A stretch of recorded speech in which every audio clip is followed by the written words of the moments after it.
بسم اللہ الرحمن الرحیم۔ دیکھیں، آپ حضرات کو یہ گزارش کی تھی کہ آپ لوگ 10-11 دن انتظار کر لیں، پھر آخر میں چٹھیں لکھیں اور ہم کوشش کریں گے کہ آپ کی چٹھیوں کا جواب ہو۔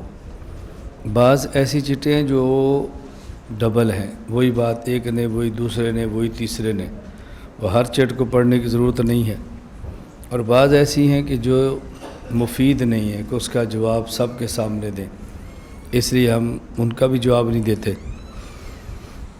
تو مولانا عاطف صاحب نے رات چٹھیں لی ہیں اور ساتھیوں کے ساتھ مل کر ان کی چھانٹی کی ہے، جو مجھے دی ہیں میں ان کے جواب آپ کی خدمت میں پیش کرتا ہوں۔ ہمیں اشکال یہ ہے کہ جس جگہ آپ صلی اللہ علیہ وسلم آرام فرما ہیں وہاں پر شیخین بھی آرام فرما ہیں، تو پتہ چلا کہ وہ بھی جنت کی مٹی سے ہیں، تو آپ صلی اللہ علیہ وسلم کی خصوصیات کیسی ہے؟ ادھر پکڑانا مشکل ہوتا ہے۔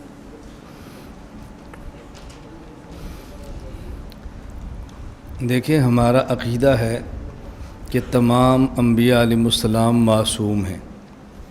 اللہ تعالیٰ نبی کو گناہوں سے بچاتے ہیں، لیکن اس کا معنی یہ نہیں ہے کہ انبیاء کے علاوہ کسی اور کو نہیں بچاتے۔ نبی کا معصوم ہونا یقینی ہے، اور اگر پیغمبر کے بعد بھی اللہ کسی کو گناہوں سے بچا دیں تو یہ اس میں نبوت کے خلاف نہیں ہے، اور یہ ہمارا نظریہ نہیں ہے کہ نبی پاک کے بعد بھی معصوم ہیں۔ اسی طرح یہ نظریہ تو ہے کہ نبی جس مٹی سے پیدا ہے وہ جنتی ہے، پیغمبر کے علاوہ کسی اور کو بھی اللہ اس مٹی سے پیدا فرما دیں تو یہ نبوت کا جنت کی مٹی سے پیدا ہونا اس کے خلاف نہیں ہے۔ بعض حضرات کو خدشہ ہوتا ہے کہ اس میں نبی کی خصوصیت کیا ہے۔ دیکھیں، خصوصیت الگ ہوتی ہے، کمال الگ ہوتا ہے۔ کسی شخص کا کمال وہ ہوتا ہے جو اس میں ہو اور دوسرے میں نہ ہو، یا دوسرے میں ہو اور کم ہو، اور خاصیات کبھی حقیقی ہوتی ہیں، کبھی اضافی ہوتی ہیں۔ حقیقی خاصیت وہ ہوتی ہے جو اس میں ہو اور دوسرے میں نہ ہو، اور اضافی کا معنی کہ یہ خصوصیات بعض کے اعتبار سے ہیں، البتہ اگر کوئی بعض اس میں اور بھی شریک ہو جائے تو یہ خصوصیات کے خلاف نہیں ہے۔ آپ نے صرف کی کتاب فصول اکبری پڑھی ہوگی، اس میں آپ نے ابواب کی خاصیات بھی پڑھی ہیں۔ بعض خاصیات ایک باب کی ہوتی ہیں اور وہ دوسرے باب کے اندر بھی ہوتی ہیں۔ وہاں خاصیت کا معنی ہوتا ہے کہ اس باب کے اندر یقینی ہے، لیکن کسی اور کے اندر ہو تو اس باب کی خصوصیت کے خلاف نہیں ہے۔ جیسے باب افعال یہ تادیہ کے لیے ہے، اور اگر باب تفعیل بھی تادیہ کے لیے ہو تو باب افعال کے تادیہ کے لیے ہونا اس کے خلاف نہیں ہے۔ ہاں، البتہ باب افعال میں تادیہ ضروری ہوگا۔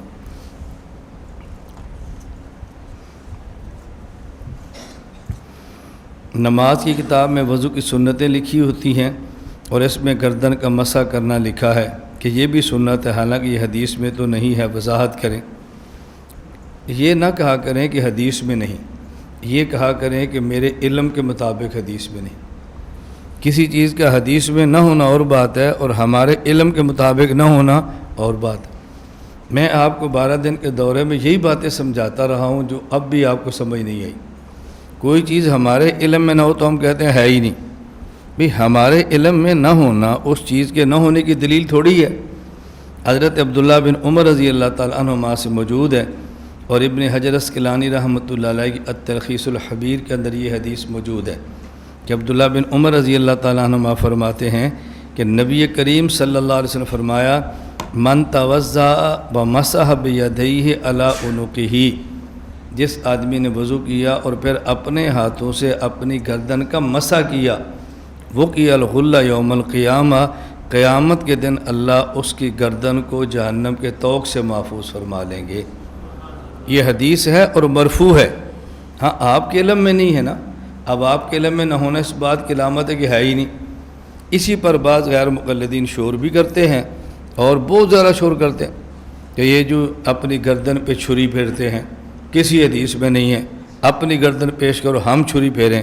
ہمیں کلپ سن کر اور دیکھ کر افسوس ہو رہا ہوتا ہے کہ یار جہالت کی بھی انتہا ہوتی ہے۔ آپ یہ کہا کرو بھی ہمارے علم میں نہیں ہے، اگر آپ گردن پر مسح کرتے ہیں تو آپ کے پاس کیا دلیل ہے، ہم آپ کو دلیل پیش کر دیں گے۔ اس دلیل پر آپ کے اشکال ہے تو اس کا معنی یہ ہے کوئی ضروری اشکال ہے۔ آپ کے اشکال ہونے کا معنی یہ نہیں کہ اشکال پکا ہے، اشکال کا معنی کہ ہمیں شبہ ہو گیا ہے، تو اہل علم سے شبہ اپنا دور کرا لیں۔ ہم اپنے شبہات اپنی درسگاہوں میں پھینکتے رہتے ہیں اور جس پر شبہ ہے اس سے دور نہیں کراتے۔ میری والدہ اہل حدیث ہیں، فرد ہاشمی کی جماعت والی میں ان کو میں کیسے سمجھاؤں؟ دیکھیے ان کو سمجھانے کا طریقہ، اگر ایک کورس کسی فرد ہاشمی نے بنایا اور آپ کی والدہ نے پڑھا ہے تو آپ ہمارا کورس صراط مستقیم برائے خواتین اپنی والدہ کو دے دیں۔ اگر آپ کی والدہ مخلص ہیں، ان کے سامنے ایک کورس آیا ہے، جب اس سے اچھا کورس آئے گا تو پہلے کورس کو چھوڑ دیں گی۔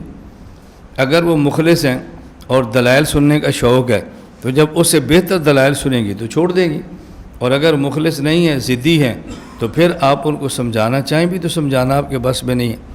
اصل یہ ہے کہ ہم اپنے کورسز پیش کریں، اپنے بیانات پیش کریں، اپنے حضرات کا کام پیش کریں، بس یہ بہت بنیادی چیزیں ہیں۔ بعضوں کے ذہن میں ممکن ہے یہ آ جائیں کہ یہ اپنے کورس کا حوالہ دیتا ہے اور علماء کے حوالے کیوں نہیں دے رہا؟ بھائی اور علماء کے کورسز موجود ہیں، لیکن ہم نے بعض چیزیں سامنے رکھ کے اپنے کورس کو جامع بنانے کی کوشش کی ہے۔ ہم اصل حقائق بھی سامنے رکھتے ہیں اور جو باہر میدان میں فتنے ہیں ان کو بھی سامنے رکھتے ہیں، دونوں کو سامنے رکھ کے کورس مرتب کرتے ہیں کہ ہمارا واسطہ دونوں طبقات کے ساتھ ہے۔ پھر بعض حضرات کے کورس ہیں اور ان کا کورس ہے لیکن تحریک کی طرز پہ نہیں ہے، ہمارے کورسز ہیں اور تحریک کی طرز پر ہیں۔ جب مد مقابل کا کورس تحریکی سٹائل کا ہو تو اس کے جواب میں وہ کورس پیش کرتے ہیں جو تحریکی سٹائل اور مزاج کا ہو۔ تو جیسا سامنے فرد ہو اس کے مقابلے کے لیے اس طرز کا اختیار کرنا چاہیے، نہ اگر غیر شرعی طرز ہو تو اس کو اختیار نہیں کرنا چاہیے۔ کیا مہمان نوازی میں یہ بات شامل نہیں ہے کہ وہ پہلے دن آ جائے تو اس کے ساتھ مصافحہ کرے؟ یہ انہوں نے اعتراض ہماری پالیسی پر کیا ہے کہ ہم کہتے ہیں بھی آپ حضرات مصافحہ نہ کرو اور بعد میں کریں گے۔ میرا سوال یہ کہ جب آپ یہاں تشریف لاتے ہیں تو آپ گیٹ سے داخل ہوتے ہیں تو جو گیٹ پہ لڑکے کھڑے ہوتے ہیں وہ آپ سے مصافحہ نہیں کرتے؟ پھر اعتراض کس بات کے؟ آپ کا سامان نہیں اٹھاتے؟ اٹھاتے ہیں نا۔ آپ کو کھانا نہیں پوچھتے، پانی نہیں پلاتے، آپ کی خدمت نہیں کرتے، اور آپ مہمان نوازی کیا چاہتے ہیں؟ جو مہمان نوازی ہوتی ہے وہ تو ہم آپ کی کر رہے ہیں۔ مسئلہ صرف نظم کا ہوتا ہے کہ اسے الجھن پیدا ہوتی ہے۔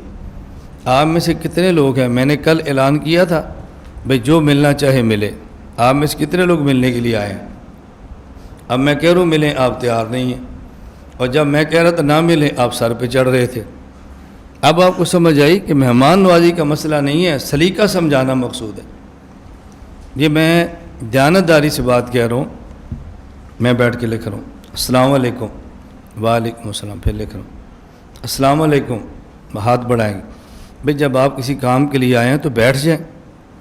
آپ کے مسافر سے مجھے 10 بار ہاتھ چھوڑنا پڑے گا، آپ نے 10 بار چھڑانا ہے، یہ ادب ہے۔ اور میں اپنی زندگی کی بات کہہ رہا ہوں، کئی بار ایسے ہوتا ہے کہ مثلا اب تو میں کرسی پر بیٹھا ہوں نا، نیچے فرش پہ بیٹھے ہیں، قالین پر ہیں، اور کسی کے مہمان بنے ہیں، ٹیک لگا کے بیٹھے ہیں، تو ساتھی آتے ہیں السلام علیکم، ہمیں ٹیک چھوڑ کے بیٹھنا پڑتا ہے۔ 8 گھنٹے سفر کر کے آئے ہیں، آرام کی نیت سے تکیہ رکھا ہوا ہے، پھر آئیں گے السلام علیکم، اب بیٹھے ہیں پھر اٹھیں گے السلام علیکم، پھر ٹیک لگاتے ہیں، پھر آ جاتے ہیں السلام علیکم، پھر اٹھتے ہیں۔ یعنی ہماری بیٹھ کے نکلوانی ہے، لیکن یہ نہیں ہوگا کہ تھوڑی دیر بیٹھ جائیں، چلو یار جب اٹھیں گے تو اکٹھا مصافحہ کر لیں گے، نہیں۔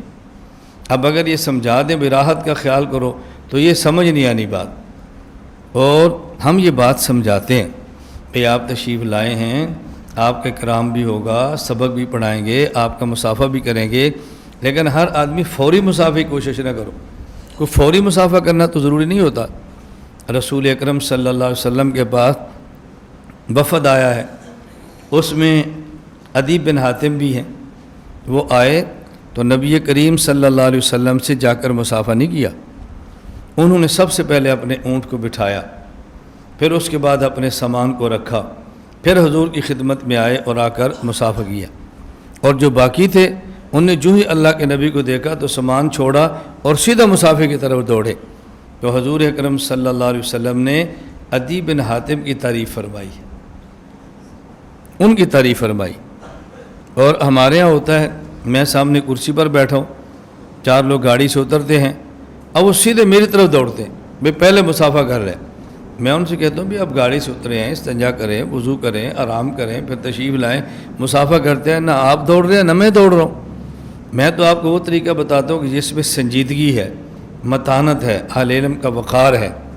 ابھی سبق ختم باہر جائیں گے، دوڑ رہے ہیں مصافحہ کرنے، بھئی آپ کیوں دوڑ رہے ہیں؟ میں یہاں سے جا رہا ہوں، تو پھر آپ کو کیا پریشانی لگی ہوئی ہے؟ تو یہ بات سمجھنے کی کوشش فرمائیں۔ میں نے آپ سے کہا تھا کہ میں بس اوقات اور کورسز میں دوروں میں جاتا ہوں، آپ یقین فرمائیں اتنی الجھن ہوتی ہے، بھائی 5 بج گئے ہیں، اذان ہونی ہے، کورس ختم ہو گیا، طلبہ کافی زیادہ ہیں، اب ہم نے چائے بھی پینی ہے، میزبان سے بیٹھنا بھی ہے، کچھ باتیں بھی کرنی ہے، رخصت بھی ہونا ہے، لیکن یہ دوڑ رہے ہیں، دھکے مار رہے ہیں، اوپر چڑھ رہے ہیں مصافحہ کرنے کے۔ ہم نے کہا بھی سلام کر لیا کافی ہے، ہماری ضرورت کا خیال کرو، ہماری مجبوری کا خیال کرو، لیکن خیال نہیں کریں گے۔ یہاں جو آتے ہیں ان کو ٹینشن نہیں ہوتی، کیوں ہم نے سمجھایا ہوتا ہے بھی مہمان کی راحت کا خیال کرو۔ اور یہ راحت کیا ہوتی ہے، یہ آپ کو اس وقت سمجھ آئے گی کہ جب آپ اس منصب پر بیٹھ کر سفر کریں گے نا اور کام کریں گے، پھر آپ کو سمجھ آئے گی کہ راحت کیا ہوتی ہے۔ اللہ تعالی ہم سب کو بات سمجھنے کی توفیق عطا فرمائے۔ امام طحاوی رحمۃ اللہ علیہ ایک حدیث لائے جس میں حضرت ابن عباس رضی اللہ عنہ نے حضرت امیر معاویہ رضی اللہ عنہ کو حمار کہا ہے، اور جواب دیتے ہوئے یہ حدیث ضعیف ہے باب الوتر۔ جب یہ حدیث ضعیف ہے تو کتاب میں کیوں لائے ہیں؟ اب یہ اشکال امام طحاوی پر کیوں ہے؟ احادیث ضعیف تو امام ترمذی بھی لائے ہیں، کیوں اشکال نہیں ہے؟ امام نسائی لائے ہیں، کیوں اشکال نہیں ہے؟ امام ابو داؤد ابن ماجہ لائے ہیں، کیوں اشکال نہیں ہے؟ اس کی وجہ کہ امام طحاوی حنفی ہیں۔ اس کا مطلب اشکال حدیث کے لانے پر نہیں ہے، اشکال حنفی کی حدیث نقل کرنے پر ہے۔ جیسے میں نے آپ سے کہا تھا نا، امام ابو حنیفہ رحمۃ اللہ علیہ کو رضی اللہ عنہ مدینہ منورہ میں بھی لکھا ہوا ہے، مسجد نبوی میں، اس پر اشکال نہیں ہے۔ اگر کسی حنفی کی کتاب میں ہے تو پھر اشکال ہے۔ اس کا مطلب رضی اللہ عنہ لکھنے پر اشکال نہیں ہے، حنفی کے لکھنے پر اشکال ہے۔ تو یہ اشکال تو کوئی نہیں، جب حدیث ضعیف تھی تو لائے کیوں ہیں؟ بھئی لائے اس لیے ہیں تاکہ حدیث لائیں اور جواب نقل فرمائیں، اس لیے لاتے ہیں۔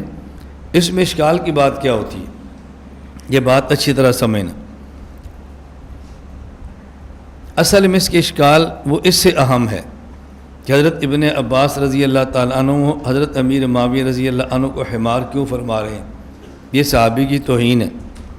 بھئی سوال یہ ہے، ابن عباس بھی بڑے ہیں، حضرت امیر معاویہ بھی بڑے ہیں، بڑا دوسرے بڑے کو کچھ کہہ دے تو چھوٹے کو حق حاصل نہیں ہے کہ ایک بڑے پر فتویٰ لگائے یا ایک بڑے کی بات طریقہ اختیار کرتے ہوئے دوسرے بڑے کو یہ بات وہ بھی کہہ دے، یہ حق حاصل نہیں ہے۔ حضرت موسیٰ علیہ السلام بھی بڑے ہیں، حضرت ہارون بھی بڑے ہیں۔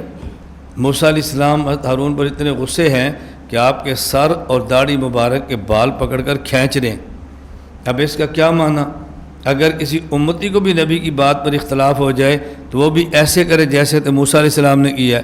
بھئی نبی کر رہے تو ہم کیوں نہیں کر سکتے؟ نبی کا معاملہ نبی کے ساتھ ہو تو اور ہے، صحابی اس طرح نبی کے ساتھ نہیں کر سکتا جس طرح نبی نے نبی کے ساتھ کیا ہے۔ اسی طرح ایک صحابی دوسرے صحابی کو کچھ کہہ لے، اس کا معنی یہ نہیں ہے کہ غیر صحابی بھی وہ بات صحابی کو کہے جو صحابی نے صحابی کو کہی ہے، یہ کوئی قابل اشکال نہیں۔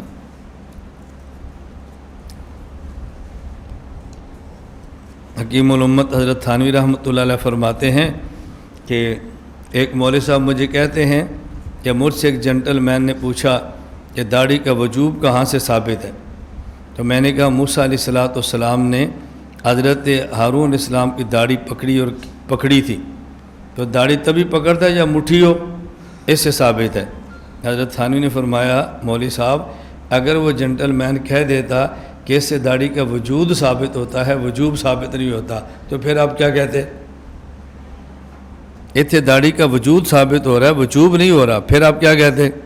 اس نے کہا جی ان کو ان باتوں کا کیا پتہ ہے۔ فرمایا اگر پتہ لگ گیا تو پھر حد کا مقصد یہ تھا کہ ایسی دلیل دو جو بنتی ہے، وہ نہ دو جو بنتی نہیں ہے۔ امام صاحب رحمۃ اللہ علیہ کی مرویات کس کتاب میں مل جائیں گی جو انہوں نے صحابہ کرام رضی اللہ عنہم اجمعین سے روایت کی ہے؟ ایک کتاب کا نام ہے سعی السلام بجمع احادیث ابی حنیفۃ الامام، سعی السلام۔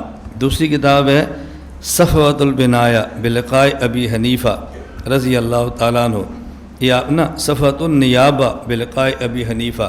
ان دونوں میں امام صاحب کی جو مرویات صحابہ کرام سے ہیں وہ آپ کو مل جائیں گے۔ ہم نے اپنے طور پہ مشورہ بھی کیا ہے اور انشاءاللہ ہمارا پکا ارادہ بھی ہے کہ حضرت امام اعظم ابو حنیفہ رحمۃ اللہ علیہ سے جو روایات مختلف کتب میں منقول ہیں، ہم انشاءاللہ ان تمام کو ایک کتاب میں جمع کریں گے انشاءاللہ۔ یہ ہمارا پکا ارادہ ہے۔ یہ میں ایک کام بتا رہا ہوں، ہم نے پتہ نہیں کتنے کاموں کا ارادہ کیا ہوا ہے کہ آپ دعا فرمائیں کہ اللہ تعالیٰ وہ ہم سے لے لے، اللہ تعالیٰ قبول بھی فرما لے اور اللہ تعالیٰ وہ کام لے بھی لے۔ الفقہ الاکبر امام صاحب کی کتاب ہے، تو امام صاحب نے یہ کیوں فرمایا قال الامام الاعظم، قال الامام الاعظم، یہ کیوں فرمایا؟ دیکھیں قال الامام الاعظم امام صاحب نے نہیں فرمایا، یہ قال الامام الاعظم وہ فرما رہے ہیں جو الفقہ الاکبر کو شائع کر رہے ہیں۔ امام صاحب تو الفقہ الاکبر کو جو لکھ رہے ہیں وہ قال الامام الاعظم سے نہیں فرما رہے، اصل التوحید یصح ان یہاں سے شروع فرما رہے ہیں۔ تو قال الامام الاعظم یہ امام صاحب کے الفاظ نہیں، یہ چھاپنے والوں کے ہیں۔ متکلم اسلام کی تمام کارگزاریاں ایک کتاب میں جمع کر کے شائع کی جائیں۔ ہماری جتنی کارگزاریاں ہیں وہ جمع ہو رہی ہیں، انشاءاللہ شائع بھی ہوں گی، انشاءاللہ جمع ہو رہی ہیں، جو میرے واٹس ایپ پہ آتی ہیں۔ میں کبھی شورا کو بھجواتا ہوں، کبھی مریدین کو بھجواتا ہوں، کبھی کسی کو بھی نہیں بھجواتا، لیکن ایک آدمی جس کے ذمے ہے اس کو ساری کارگزاریاں ہم لکھوا رہے ہیں، کارگزاریاں بھی لکھوا رہے ہیں۔ جو لوگوں نے مجھ پر کلام پڑھے ہیں وہ بھی اکٹھا کیا ہوا ہے، مختلف زبانوں میں ہے۔ عربی میں تو شاید ہاں عربی میں بھی ہے اور اردو میں بھی ہے، سندھی میں بھی ہے، فارسی میں بھی ہے، پشتو میں بھی ہے، کئی زبانوں پہ کلام ہے جو لکھا گیا ہے، وہ بھی جمع ہو رہا ہے۔ کارگزاریاں بھی لکھی جا رہی ہیں، کلام بھی لکھے جا رہے ہیں، بلکہ بعض بہت اہم قسم کی مبشرات ہیں وہ بھی جمع کر دی گئی ہیں۔ اور بس میں نے یہ منع کیا ہے کہ آپ جو نظمیں میری زندگی میں چھاپ دو، کارگزاریاں میری زندگی میں چھاپو، لیکن جو مبشرات ہیں وہ میری زندگی میں نہیں چھاپنی، وہ میری موت کے بعد آپ چھاپیں۔ کوئی اس کو پڑھتا ہے پڑھے، نہیں پڑھتا نہ پڑھے، زندگی میں چھپ گئی تو شاید بہت سارے لوگ کہیں گے اپنے وجود کو منوانے کے لیے خوابیں گھڑی جا رہی ہیں، حالانکہ وہ خوابیں ہماری تھوڑی ہیں، ہماری تو ہے ہی نہیں، وہ تو اوروں کی ہیں، وہ دیکھتے ہیں لکھ دیتے ہیں، ہم اس کو محفوظ کر لیتے ہیں، لیکن اس کو لکھا جا رہا ہے۔ ہاں البتہ بعض خوابیں ایسی ہیں کہ جو میری ہیں، ان میں سے ایک خواب چھپی ہوئی ہے، میری ایک کتاب ہے اس کے شروع میں چھپی ہوئی ہے، امام اہل سنت شیخ سرفراز صفدر رحمۃ اللہ علیہ کے ہاتھ کی لکھی ہوئی ہے۔ مجھے ایک مرتبہ عدالت سے 25 سال سزا ہوئی اور میں قیدی کپڑوں کے ساتھ جیل میں تھا۔ پھر ہم نے دوبارہ درخواست دی، پھر ہائی کورٹ سے وہ سزا توڑوائی، پھر خصوصی عدالت سے کیس دوبارہ سماعت ہوا، تو 3 سال میں جیل میں رہا اور الحمدللہ وہ کیس ختم ہو گیا، وہ سزا بھی ختم ہوگی۔ تو ایک مرتبہ 25 سال کی سزا پر میں جیل میں گیا ہوں۔ یہ دیکھو نام لینا بہت آسان ہے، 25 سال کی سزا، خیر اللہ نے کرم کیا وہ ختم ہوگی۔ میں جیل میں تھا، میں نے درخواست دی ہوئی تھی، تو میں نے ایک خواب دیکھی، میں ہوں، میرے ساتھ بھائی ہیں اور ایک درخت ہے بیری کا، اور اس میں بہت موٹے بیر ہیں جیسے سیب ہوتا ہے، وہ بیر توڑ رہا ہوں اور اپنی جھولی کے اندر رکھ رہا ہوں، اور میری آنکھ کھل گئی۔ جب آنکھ کھلی تو میری زبان پہ آیت جاری تھی، فی صدر مخضود، یہ سورۃ الواقعہ جس میں بیری کا ذکر ہے۔ تو میں نے اڈیالہ جی راولپنڈی سے وہ خواب امام اہل سنت والجماعت شیخ التفسیر والحدیث حضرت مولانا محمد سرفراز خان صفدر رحمۃ اللہ علیہ کو لکھ کر بھیجی۔ وہ خواب اب بھی میرے پاس اور تعبیر شیخ کے دستخط سے موجود ہے۔ آپ نے مجھے تعبیر لکھ کے بھیجی کہ اللہ تعالیٰ اولاد اور مال میں بہت برکت دے گا۔ خط آیا، میں نے پڑھا، تو میں نے جو ہمارے ساتھ قیدی ساتھی تھے، ایک کمرے میں میں، دوسرے میں، تیسرے میں، قیدی کمرے کو جیل کی زبان میں کہتے ہیں چکی نمبر 1 2 3۔ تو میں نے شام کو کہا بھی میری تو رہائی آ گئی ہے۔ تو ان کو بڑا تعجب ہوا کہ شاید اس نے عدالت میں رٹکی ہوئی تھی اور ہمیں بتایا نہیں تھا، اور عدالت کا فیصلہ اور کر رہا ہو کر جا رہا ہے۔ مجھے کہا تو نے بتایا بھی نہیں، ایسے چوری لگا رہا۔ میں نے کہا صبح بتاؤں گا۔ جب صبح ہوئی تو میں نے شیخ صاحب والی خواب دکھائی۔ میں نے کہا دیکھو حضرت شیخ نے تعبیر دی ہے اللہ اولاد اور مال میں بہت برکت دیں گے۔ تو جیل میں ہوں اور مال بہت زیادہ ہو یہ تو ہو سکتا ہے، لیکن جیل میں ہوں اور اولاد میری بیوی کے بہت زیادہ ہو یہ کیسے ہوگا؟ اس کے لیے مجھے ہی باہر جانا پڑے گا نا۔ مجھے اس لیے پتہ چلا کہ رہائی آ گئی ہے۔ اللہ کی شان شیخ نے تعبیر دی تھی اور واقعتاً کچھ دنوں بعد ہماری رہائی آ گئی۔ بس کیس ختم ہوا اور میں رہا ہو کر باہر آ گیا۔ یہ خواب چھپی ہوئی شیخ کے دستخط سے میرے پاس پڑی ہے۔ ایک میں نے خواب دیکھی تھی، وہ خواب میں نہیں بتاتا، بس میں خواب بتاؤں اچھا نہیں لگتا، اپنے منہ سے ایسی باتیں ٹھیک نہیں ہوتی، لیکن اس کی تعبیر بتا دیتا ہوں۔ حضرت شیخ رحمۃ اللہ علیہ شیخ سرفراز صاحب کو میں نے خواب لکھی۔ اس وقت میں بہاولپور جیل میں تھا، کہاں سرگودا کہاں بہاولپور۔ آپ دیکھو میں نے کتنے سفر جیلوں کے کیے، 6 گھنٹے کا سفر، پاؤں میں بیڑیاں، ہاتھوں میں ہتھ کڑی، پولیس کی گاڑیاں، اور کوئی دنیا میں بندہ میری پشت پہ نہیں تھا، نہ فرد اور نہ ہی جماعت اور نہ ادارہ، تنہا میں لڑائی لڑ رہا تھا۔ اور آج تک میں نے نہ کسی کو گلہ کیا نہ شکوہ کیا، کسی کو گلہ شکوہ نہیں کیا۔ اللہ نے کرم کیا، وہ بھی ختم ہو گئے۔ تو مجھے وہاں خواب آئی، میں نے شیخ سرفراز صاحب کو خواب وہاں تو نہیں لکھ سکا، کاغذ پینسل کی سہولت نہیں، بہت مشکل تھی۔ تو میں وہاں جو اپنا کلام لکھتا تھا، یہ حلیب دودھ کے جو ڈبے ہوتے ہیں نا، یہ دودھ منگواتے پھر ڈبہ پھاڑتے، اس کے اندر جو کاغذ ہے اس پر اپنے کلام کو لکھتا تھا، اور ایک پینسل چوری رکھی ہوتی تھی۔ وہ جب میں پنڈی بہاولپور سے ڈالا جیل گیا، میں اپنے ڈبے بھی ساتھ لے کر گیا۔ جب میرا سامان جمع ہوا تو میں نے کہا میرے ڈبے مجھے دے دو، یہ بہت ضروری ہے۔ اس پر میں اپنی باتیں لکھتا تھا، کلام اپنا سارا، اور بعد میں قیدی کے ترانے کے نام سے مستقل پھر کتاب بھی چھپی، میں ابھی اندر ہی تھا، وہ چھپ بھی گئی۔ خیر میں تو شاعر نہیں ہوں، میرے جذبات تھے اپنے جو میں لکھتا رہتا تھا۔ تو میں اڈیالہ آیا، وہاں سے خط کی سہولت تھی تو میں نے شیخ کو خط لکھا۔ یہ اس وقت میں نے خواب دیکھا جب امریکہ نے طالبان پر حملہ نہیں کیا تھا، اور حضرت شیخ نے خواب کی تعبیر دی امریکہ طالبان پر حملہ کرے گا، تمہارے بہت سارے بندے شہید ہوں گے، بالآخر اللہ طالبان کو فتح دے گا۔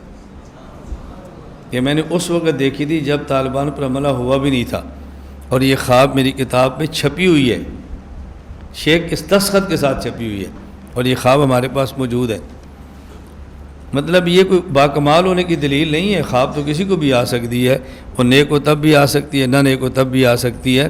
میں کوئی سے اپنا تقویٰ نہیں بتا رہا، میں خیر بتا رہا تھا کہ کارگزاری میں بہت ساری چیزیں جمع ہو رہی ہیں، اپنے وقت پر وہ چھپیں گی انشاءاللہ۔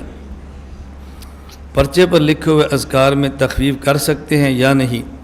اس سے مراد یہ ہے کہ جن ساتھیوں نے بیعت کی ہے، ہم نے معمولات یومیہ کا پرچہ دیا ہے، اس میں آپ تخفیف جتنی چاہیں کر سکتے ہیں، کوئی آپ پر پابندی نہیں ہے، یہ فرض اور واجب اور موقدہ تو نہیں ہے، یہ تو ہر بندے کی سہولت پر ہے۔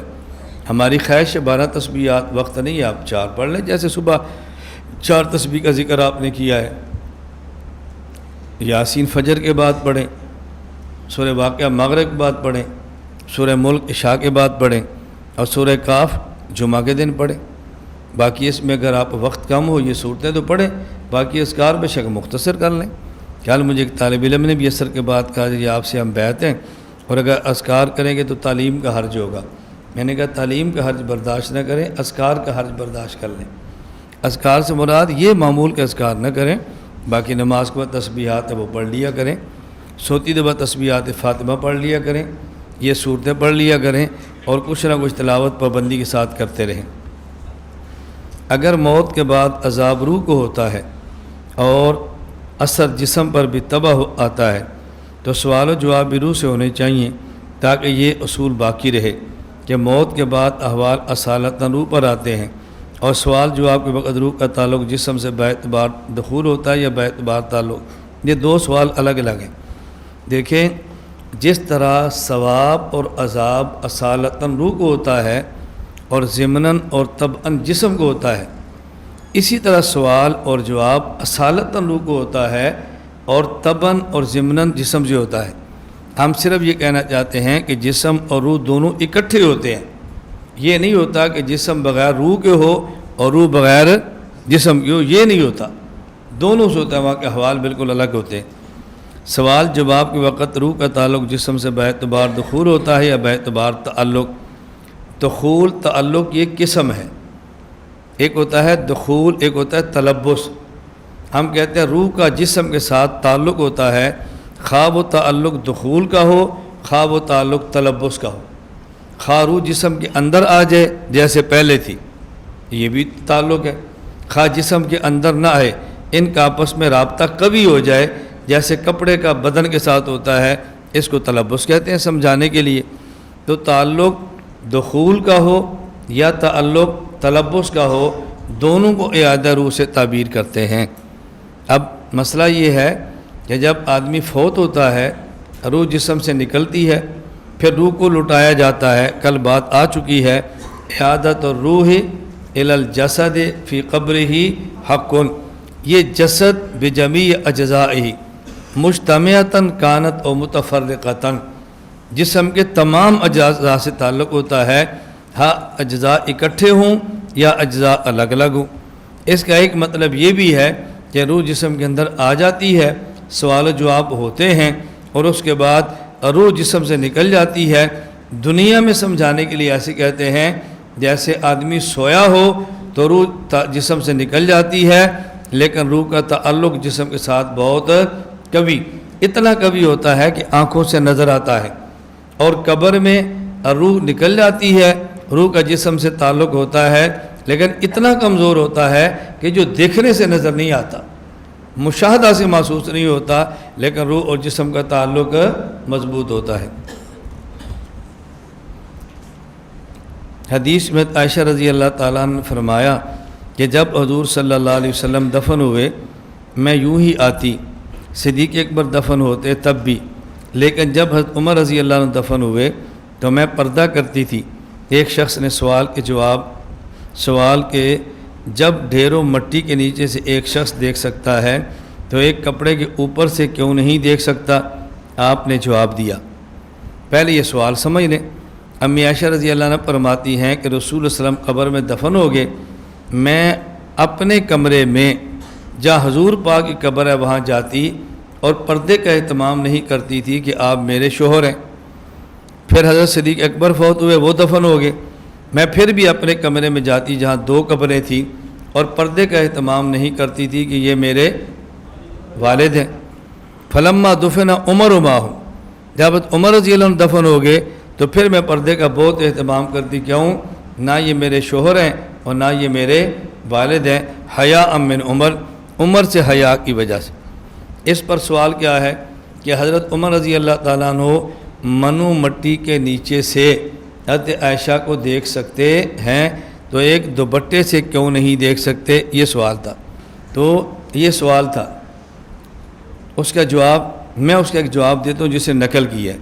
وہ کہتا ہے آپ نے جواب دیا، لوہے کے کرنٹ لگانے سے آخر تک کرنٹ پہنچتا ہے، جنس بدلنے سے احکام بدل جاتے ہیں، لیکن کپڑے کی اصل بھی تو زمین ہے، تو جنس تو نہیں بدلی، اگر جنس الگ ہے تو کپڑے کے جنس کی وضاحت فرمائیں۔ میں جواب یہ دیتا ہوں، یہ جواب میرا نہیں ہے، یہ جواب ہے اکاڑوی رحمۃ اللہ علیہ ہے، کہ جس طرح 1 میٹر موٹا گول لوہا ہو اور 70 میٹر لمبا ہو، ایک جانب بجلی کا کرنٹ لگائیں تو فوراً دوڑ کے وہ ادھر چلا جاتا ہے، لیکن اگر یہ 1 میٹر موٹا لوہا تھا، درمیان سے آپ آدھے انچ کا ربڑ ڈال دیں تو کرنٹ آگے نہیں جاتا۔ اب اگر کوئی بندہ پوچھے بھئی 1 میٹر موٹا لوہا تھا، وہ اندر سے کرنٹ گزر گیا، اور 1 انچ آدھی انچ کا ربڑ آیا تو کرنٹ کیوں نہیں گزرا؟ تو زمین مٹی سے حضرت عمر دیکھ رہے تھے، کپڑا آیا تو کیوں نہیں دیکھا؟ جو جواب وہاں آپ دیتے ہیں وہی جواب ہم دیں گے۔ یہ حضرت اکاڑوی رحمۃ اللہ علیہ کا جواب تھا۔ میں اس کی وضاحت کیا کرتا ہوں، وضاحت میں نے آپ سے کئی بار کہا نا کہ ہم محقق نہیں ہیں، بڑوں کی بات بتاتے ہیں پھر اسی بات کو سمجھاتے ہیں، بتانے کو نقل کہتے ہیں، سمجھانے کو شرح کہتے ہیں۔ تو میں اس کی وضاحت کرتا ہوں بھی دیکھو، جس طرح لوہا الگ جنس ہے اور جو درمیان میں ربڑ آیا وہ، تو جب جنس لوہے کی تھی حکم اور تھا، درمیان میں جنس اور آ گئی تو حکم اور ہو گیا۔ اسی طرح جب مٹی تھی تو جنس اور تھی، اور درمیان میں کپڑا آیا تو جنس اور ہوگی، تو جنس کے بدلنے سے حکم بدل جاتا ہے۔ اس پر اس نے سوال کیا ہے کہ لوہے کی بھی تو نہ کپڑے کی بھی اصل مٹی ہے اور مٹی کی بھی اصل مٹی ہے، تو دونوں کی جنس تو ایک ہی ہے۔ میں نے کہا یہی بات ہم یہاں سے پوچھ لیں کہ لوہے کی بھی اصل مٹی ہے اور ربڑ کی بھی اصل مٹی ہے، تو جنس تو ایک ہی ہے، پھر فرق کیا ہوا؟ بھئی یہ نہیں دیکھا جا رہا اصل کیا تھا، یہ دیکھا جا رہا تھا کہ موجودہ چیز کیا ہے۔ وہ موجودہ کے اعتبار سے ہم نے کہا کہ کپڑے کی جنس الگ ہے اور آدمی کے مٹی کی جنس الگ ہے۔ یہ کہا جا رہا تھا کہ مٹی سے حضرت عمر رضی دیکھ رہے ہیں مٹی سے تو نظر آ رہا ہے، کیوں؟ آدمی جب قبر کے جاتا ہے تو اس کی حیثیت مٹی والی ہو جاتی ہے، نوعیت بدل جاتی ہے، اور کپڑا مستقل حیثیت رکھتا ہے۔ اس لیے جب کپڑا تھا تو حکم اور تھا، اور جب جسم تھا تو پھر حکم اس کا اور تھا۔ جنس کے بدلنے سے اس کے احکام بدل گئے۔ حضرت علی رضی اللہ تعالیٰ عنہ کو مولا کہنا کیسا ہے؟ جبکہ معنی آقا لیں۔ دیکھیں مولا کے کئی معنی ہیں، ایک معنی غلام بھی ہے، ایک معنی آقا بھی ہے، اس کے کئی معنی ہیں نا۔ حضرت علی رضی اللہ تعالیٰ عنہ مولا ہیں، ولایت سے ہے، جس کا معنی دوستی بھی ہے، محبت بھی ہے، لیکن جب ایک ہی لفظ کا استعمال مخالف عقیدہ والا غلط عقیدہ میں کرے تو پھر اس کے استعمال سے بچنا چاہیے، کیونکہ اس سے اشتباہات پیدا ہو جاتے ہیں۔ اب ہم کہتے ہیں بھئی رسول اللہ صلی اللہ علیہ وسلم مدینہ منورہ میں ہیں اور ہم سرگودا میں ہیں، اگر یہاں سے درود پاک پڑھنا چاہیں تو اللہم صلی علی محمدن پڑھیں، نبی کریم صلی اللہ علیہ وسلم کے روضے پر پڑھنا چاہیں تو الصلاۃ والسلام علیکہ یا رسول اللہ پڑھیں۔ لیکن حکیم الامت حضرت تھانوی لکھتے ہیں کوئی بندہ آپ کے قبر مبارک سے دور ہو اور الصلاۃ والسلام علیکہ یا رسول اللہ پڑھے، اور اس نیت سے پڑھے کہ میں براہ راست خطاب نہیں کر رہا، حضور پاک یہاں سے میرا درود سن نہیں رہے، بلکہ میرے انہی الفاظ کو فرشتے اللہ کے نبی کی خدمت میں پیش کر رہے ہیں، تو جائز ہے۔ لیکن اس کا یہ معنی تھوڑا ہے کہ ہر بندے کو پڑھنے کی اجازت دی جا رہی ہے۔ اگر آدمی اکیلا بیٹھا ہو، جب اس کی بات کو عام بندہ سننے والا نہ ہو، کہ جس سے اشتباہ پیدا ہو، جس سے خلط مبس ہو، جس سے عقیدے کے بگاڑ کا خطرہ ہو، اور وہ اس نیت کے ساتھ پڑھے کہ میرے انہی الفاظ کو فرشتہ پہنچا رہا ہے، تو حکم اور ہے۔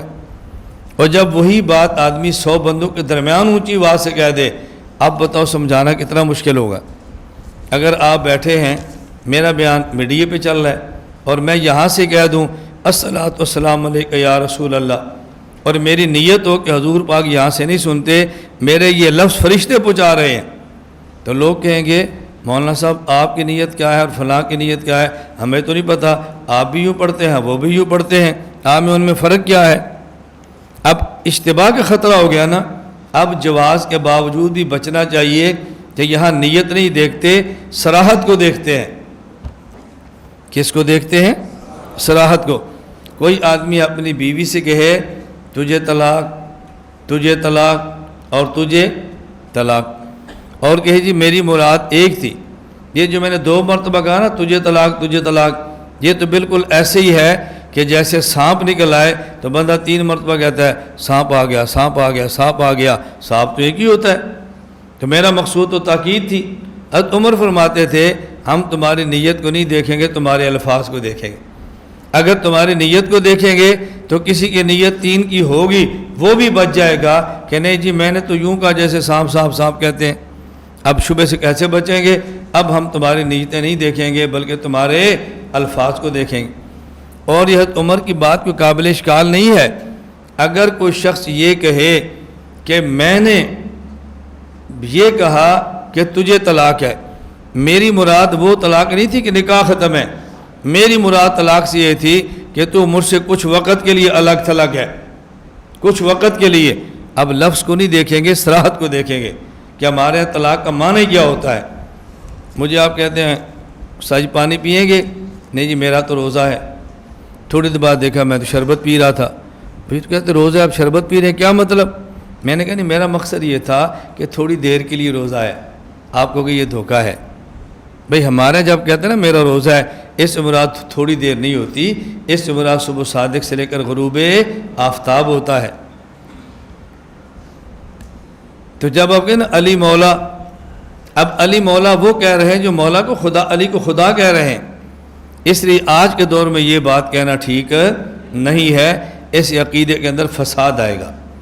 اور یہ بات یہ نشین فرما لیں، اگر آپ یہ سمجھیں نا کہ ہم تھوڑا سا پیار دے کے ان والی باتیں کہیں گے وہ ہمارے ہو جائیں گے، یہ نہیں ہو سکتا، یہ نہیں ہو سکتا۔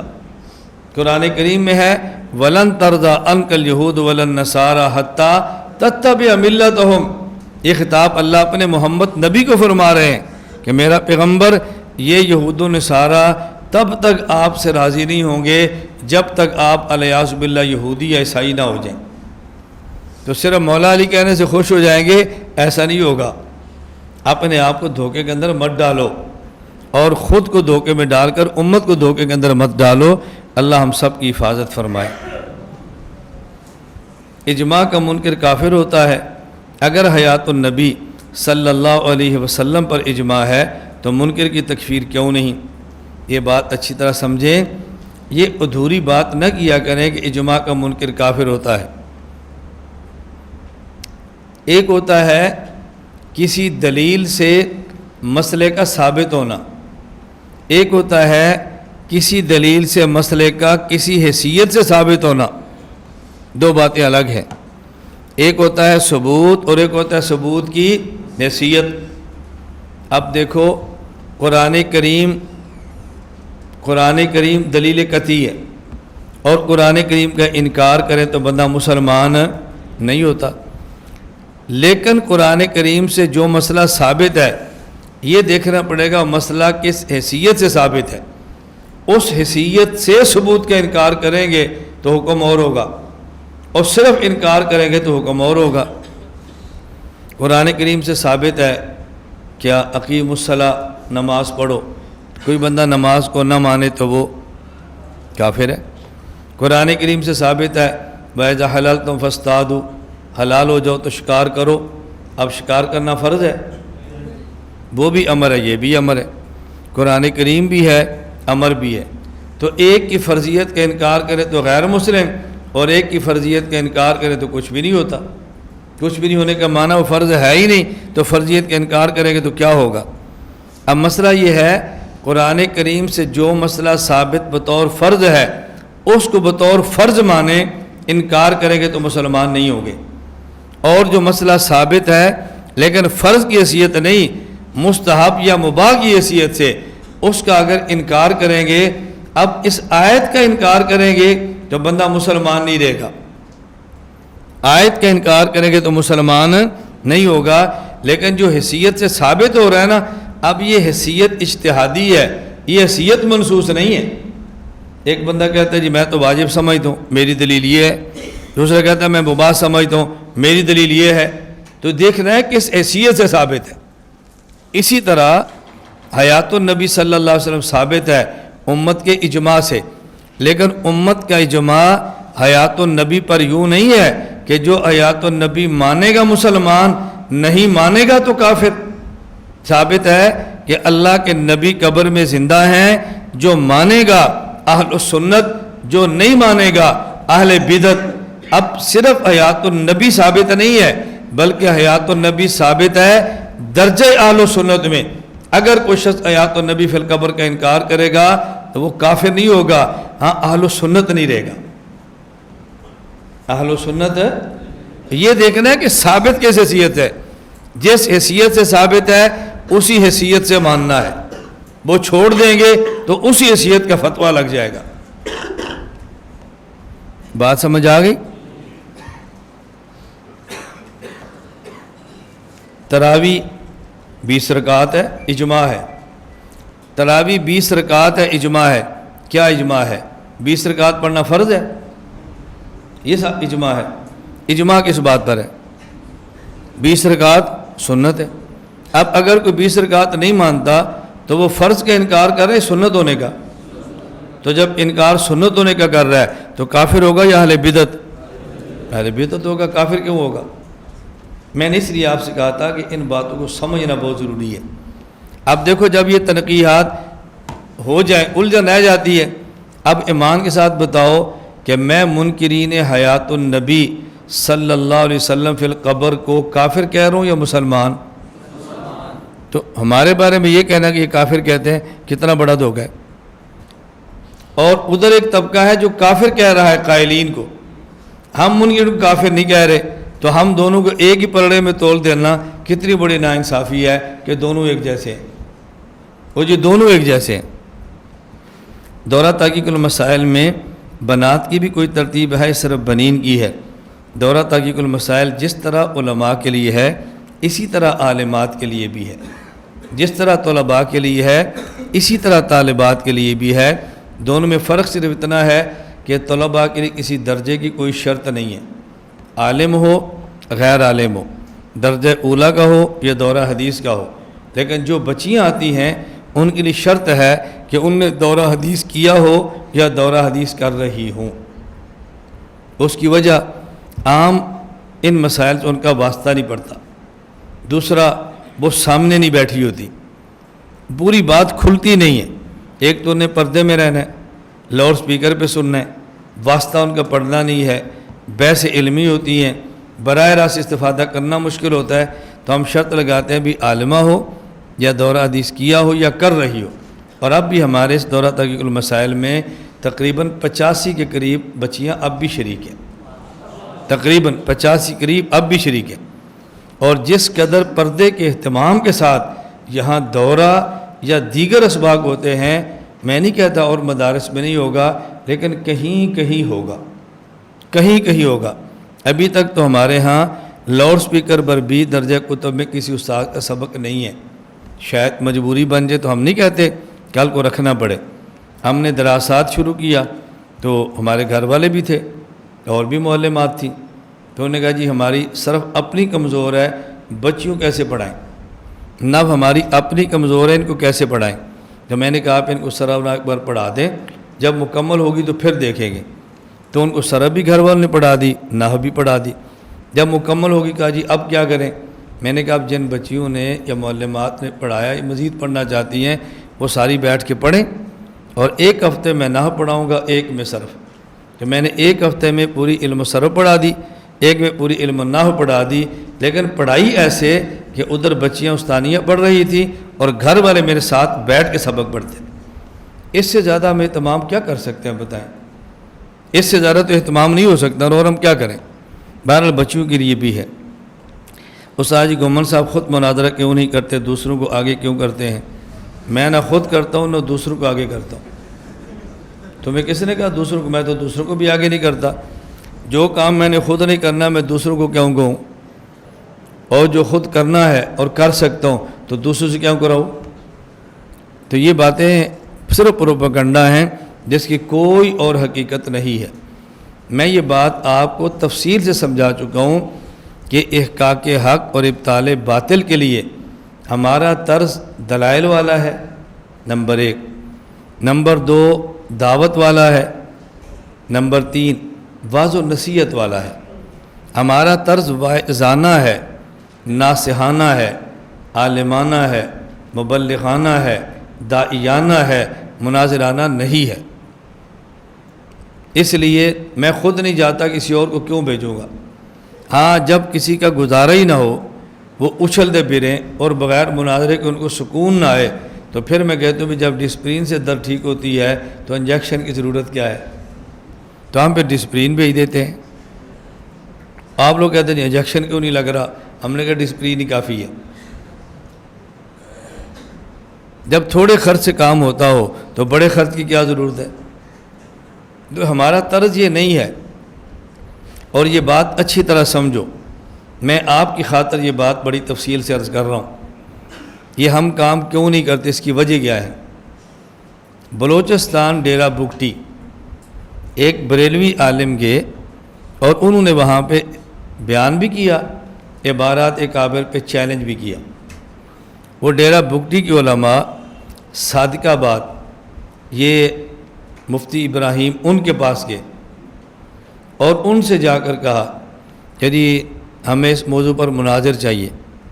انہوں نے میرا بتایا اور مجھ سے خود رابطہ کیا کہ آپ ان کو مناظرے کا وقت دو۔ میں نے ان سے کہا میں آپ کو وقت دوں گا، لیکن آپ کو پہلے سرگودا آنا پڑے گا۔ انہوں نے کہا جی بہت دور ہے۔ میں نے کہا آپ ڈیرہ بگٹی سے سرگودا آئیں گے تو دور ہوگا، اور جب میں سرگودا سے ڈیرہ بگٹی جاؤں گا تو قریب ہو جائے گا۔ بھئی میں آؤں گا تب دور ہے، آپ آؤ گے تب بھی دور ہے، اس لیے ایک بار آپ کو آنا پڑے گا، اس کے بغیر میں نہیں آؤں گا۔ اگر آپ نے مجھے بلانا ہے تو خود آئیں، ورنہ آپ کسی اور سے کرا لیں۔ ویسے تو اتنا لمبا سفر نہیں کرتے، لیکن چونکہ آپ مجبور تھے، انہوں نے چیلنج کیا تھا، شرمندگی ہو رہی تھی، اس شرمندگی سے بچنے کے لیے آنا تھا، وہ آئے۔ ایک وفاق کے مسئول، ایک جمعیت کے ذمہ دار، ایک تبلیغی جماعت کے ذمہ دار، اور ایک کوئی اور تھے۔ یہ 4 آدمی آئے، میرے پاس تشریف لائے۔ میں نے رات رکھا، رات تفصیل سے میں نے بات سمجھائی۔ میں نے کہا پہلی بات آپ یہ سمجھائیں، یہ جو جمعیت علماء اسلام کے ذمہ دار ہیں، آپ کی جماعت کا خیال مناظرے کے بارے میں کیا ہے؟ کہا جی اچھا نہیں سمجھتے۔ میں نے کہا جو آپ وفاق کے مسئول ہیں، آپ کی جماعت کا مزاج کیا ہے؟ کہا جی اچھا نہیں سمجھتے۔ میں نے کہا تبلیغی جماعت والوں آپ بتاؤ آپ کا مزاج کیا ہے؟ کہا جی اچھا نہیں بات سمجھو، آپ ہماری پالیسی سمجھو نا، آپ نے چٹ دی ہے، کھل کے سمجھو، اور یہ پھر آگے سمجھاؤ جا کر بھئی یہ کیسے کام کرتا ہے۔ میں نے کہا آپ بتاؤ۔ کہا جی ہمارا مزاج بھی نہیں ہے۔ میں نے کہا جب میں سرگودا سے وہاں جاؤں گا اور مناظرہ ہوگا اور یہ بلوچستان میں آواز لگے گی کہ ڈیرہ بگٹی مناظرہ ہو رہا ہے، پنجاب سے مولانا الیاس گھمن صاحب آ رہے ہیں، تو جمعیت علماء اسلام والے خوش ہوں گے؟ کہا جی نہیں۔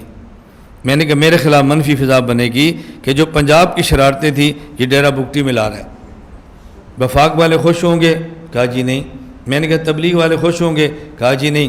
میں نے کہا چیلنج انہوں نے کیا، مناظرہ آپ کروانا چاہ رہے ہیں، مشقت میں برداشت کروں گا اور بدنام بھی میں ہوں گا۔ سرگودا سے بگٹی بھی میں نے جانا ہے، تیاری بھی میں نے کرنی ہے، کتابیں بھی میں نے لے کر جانی ہے، ٹیم بھی میں نے ساتھ رکھنی ہے، اتنی طویل جنگ میں نے لڑنی ہے، اور بدنام بھی میں نے ہونا ہے۔ اس نے بلوچستان کی فضا خراب کر دی۔ مجھے کہتا جی اب کیا کریں؟ میں نے کہا میں جو آپ سے پوچھ رہا ہوں یہ میں ٹھیک کہہ رہا ہوں؟ انہوں نے کہا جی آپ بالکل ٹھیک کہہ رہے ہیں، نتیجہ یہی نکلنا ہے۔ میں نے کہا پھر آپ ایسا کرو، مناظرہ نہ رکھو، وہاں میرا بیان رکھو، سیرت کے عنوان پہ رکھو، بیان رکھو، اور جتنے اعتراضات اس عالم نے اپنے بیان میں علماء دیوبند پر کیے ہیں وہ مجھے بتا دو کتنے ہیں، ان تمام کی پرچیاں لکھ لو، وہ پرچیاں 10 بندوں کو دے دو، 20 کو دے دو، میں بیان سیرت پہ کروں گا مثبت، اور بعد میں اعلان کروں گا بھئی کسی نے کوئی سوال کرنا ہے تو کرو۔ جو اس نے سوالات کیے تھے نا، جن عبارات پہ مناظرہ وہ چاہتے ہیں وہ مجھے عبارات بھجوا دینا، میں گھنٹے 1.5 میں ان تمام عبارات کے جواب دے دوں گا۔ مقصد تو عبارات کا جواب ہے نا، وہ ہو جائے گا، مناظرہ نہیں ہوگا۔ اس کے بعد میں اپنے ساتھ 2-3 علماء اپنی ٹیم کے ساتھ لاؤں گا، اگر ضرورت پڑ گئی تو ہم واپس نہیں آئیں گے، ہم کریں گے۔ نواب اکبر بگٹی کے پوتے ہیں، بہت اچھے ذہن کے ہیں، جو مجھے انہوں نے بتایا کہ وہ بہت اچھے ذہن کے ہیں، میں نہیں جانتا وہ کون ہے، شاید ان کے کئی پوتے ہوں گے، یہ اچھے ذہن کے ہوں گے جو مجھے بتایا کہ ہاں جی بہت اچھے ذہن کے ہیں، بڑا تعاون کرتے ہیں۔ میں نے کہا آپ ان سے جا کر کہو اگر وہ مناظرہ چاہیں گے تو ہم وہیں پر ہوں گے، پھر میں کروں یا ٹیم کا فرد کرے، ہم یہ بھی کر لیں گے۔ اور تیسری میری گزارش یہ ہے، آپ آس پاس کے علماء کو جمع کریں، میں نہیں رکوں گا، میں تو آ جاؤں گا، میں اپنی ٹیم کا ایک بندہ وہاں ٹھہراؤں گا، عبارات یا کابر پہ علماء کی تیاری کرا کے ہم آئیں گے۔ مجھے رکنا پڑا تو میں رک جاؤں گا، ورنہ ہمارے یہاں بہت سارے باصلاحیت اساتذہ ہیں، علماء ہیں، مناظر ہیں، وہ اس کی تیاری کرا کے واپس آئیں گے۔ کہا جی ٹھیک ہے۔ آپ یقین فرماؤ جب جانے لگے نا، انہوں نے کہا مولانا ہمیں اب آپ کی بات سمجھ آئی کہ سرگودا ہو، ہمیں اب سمجھ آئی، اگر ہم نہ آتے اور آپ انکار کر دیتے، ہمارا دل ٹوٹ جانا تھا کہ دیوبند والے ساتھ نہیں دیتے۔ جیسے میں نے صبح کہا تھا نا، ہم کدھر جائیں، کوئی سر پہ ہاتھ ہی نہیں رکھتا، ہم نے بہت پریشان ہونا تھا اور آپ سے متنفر ہونا تھا، ہمیں اب آپ کی ترتیب سمجھ آئی ہے۔ میں نے کہا جاؤ، میں نے کہا مناظرہ تو بات کی بات ہے نا، جب یہ میرے جلسے کا اعلان کریں گے نا، ان کو پھر سمجھ آئے گا کون آ رہا ہے۔ ابھی ان کو نہیں پتہ یہ کون ہے، ان کو سمجھ آئے گا کون ہے۔ جب وہاں گئے، جلسے کی تاریخ رکھ لی، غالباً یہ 16 مارچ 18 مارچ 2017 کی بات ہے، تاریخ رکھ لی، یا 2016-17 مجھے یاد نہیں ہے، غالباً 16 ہے، تاریخ طے کر لی۔ اب ڈی سی او کے پاس گئے، کون؟ نواب اکبر بگٹی کا پوتا۔ ڈی سی او نے کہا ہم اس بندے کو اجازت نہیں دے سکتے۔ ڈی پی او کے پاس گئے، کہا جی نہیں ہو سکتی۔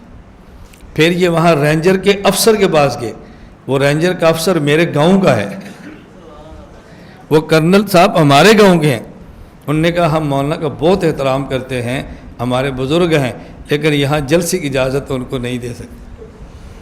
اس وقت ان کو احساس ہوا کہ میری کسی کے ہاں قیمت کیا ہے۔ اب ان کو سمجھ آئی کہ ہم کس کو بلا رہے ہیں۔ دیکھو جلسے کی منظوری مشکل ہو گئی، اور مناظرے کی، مناظرہ ہونا بھی نہیں تھا، بدنام بھی ہونا تھا، پھڈا بھی پڑنا تھا، میں نے شرارتی مشہور بھی ہونا تھا، اور جانا پابندی کی وجہ سے نہیں تھا، اور میسج آپ نے کر کے پوچھنا تھا استاد جی سنیں آپ آئے نہیں ہیں، سنیں آپ وہاں سے بھی دوڑ گئے ہیں، ہمیں تو یہ اطلاعات ملی ہیں، آپ کس کس کو صفائی دیتے۔ لو جی نہیں ہوا، جلسے کی منظوری نہیں ملی۔ میں نے تو اپنے شیڈول پر اب دورہ رکھ لیا تھا نا، کراچی اور سکھر اور وہاں کا، چونکہ ہم نے سکھر سے جانا تھا۔ جب میں نے ان سے کہا بھی اب آپ کو منظوری نہیں ملی، آپ ایسا کرو کہ وہاں سے سکھر آؤ، مجھے ملو آ کر۔ تو خیر 4 5 6 ساتھی آ گئے، رات میرے ساتھ ٹھہرے، صبح ناشتہ کیا اور مل کے چلے گئے۔ میں نے کہا بھی آپ خوش ہیں؟ انہوں نے کہا جی ہم خوش ہیں۔ اب آپ کو سمجھ آئی کہ مناظرہ کیوں نہیں کرتے؟ بھائی مقصود بات سمجھانا ہے یا مقصود یہ منوانا ہے کہ یہ بہت بڑا مناظر ہے؟ یہ منوانا ہے، بات سمجھانا ہے۔ ہم بات سمجھانے کی کوشش کرتے ہیں، اپنا وجود بنوانے کی کوشش نہیں کرتے۔ یہ وجہ ہوتی ہے کہ میں مناظروں پر کیوں نہیں جاتا۔ ہمیں لوگ کہتے ہیں جی ہم نے مناظرہ کروانا ہے، میں کہتا ہوں ٹھیک ہے، ہمارے 3 درجات ہیں، درجہ بدرجہ، سٹیپ بائی سٹیپ چلو۔ آپ نے جس عنوان پہ مناظرہ کرانا ہے، نمبر 1 سب سے پہلے اس عنوان پہ ایک تربیتی نشست کراؤ۔ نمبر 2 اس عنوان پہ جلسہ کراؤ۔ نمبر 3 اس عنوان پہ مناظرہ کراؤ۔ میں نے مناظرے کا انکار کیا ہے؟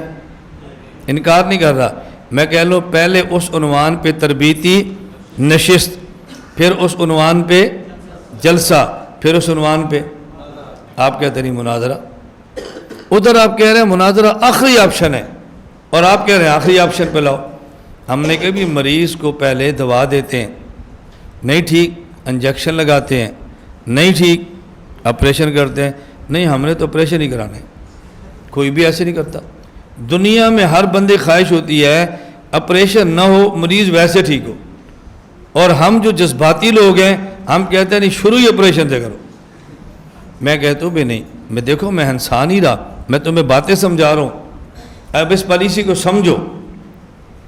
مثلا بھئی ہم نے مناظرہ کرانا ہے، کہ بھی کس عنوان پہ؟ جی نماز میں رفع دین کرنا ہے کہ نہیں؟